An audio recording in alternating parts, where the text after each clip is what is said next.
I heard a very interesting phrase the other day.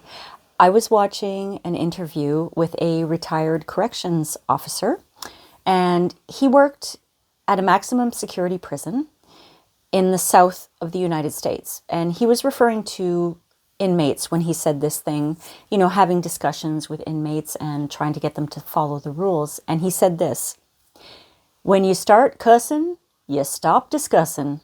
Oh my gosh, I absolutely loved hearing that.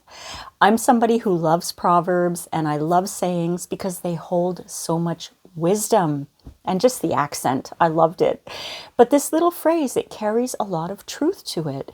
When you start to get to the point where you're angry and you start to swear and curse and cuss, there's no discussing.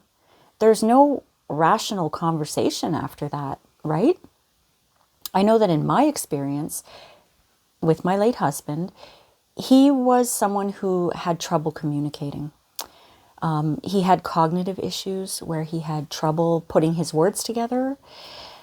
I understood this, and I was always trying to be very patient when we were talking, but he got frustrated very easily.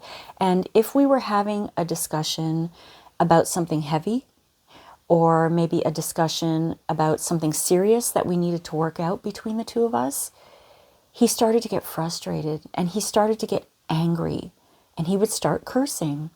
And usually this would end up in an argument back and forth, of course, right? And it never led to any kind of solution to the problem that we were trying to discuss. And it always frustrated me because I felt like I could never have a conversation with him without him getting angry and impatient and rageful. I did try to be compassionate and patient because I knew that he was having trouble trying to express himself.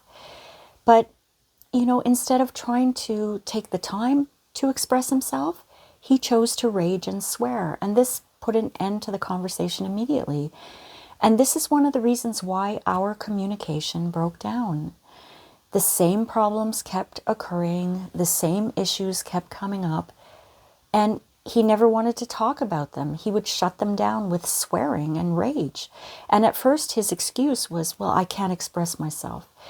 But then as time went by, I realized that the anger and the cussing were tools that he was using to put a stop to a conversation that made him feel uncomfortable. Of course, this became glaringly clear to me in hindsight. But really, if you think about it, that little phrase from that Southern retired corrections officer, it makes a lot of sense. When you start cussing, you stop discussing. So I guess the lesson is that if you want to have a discussion, remain calm, be respectful, listen to the other person, be willing to compromise, and make your goal the solution to the problem.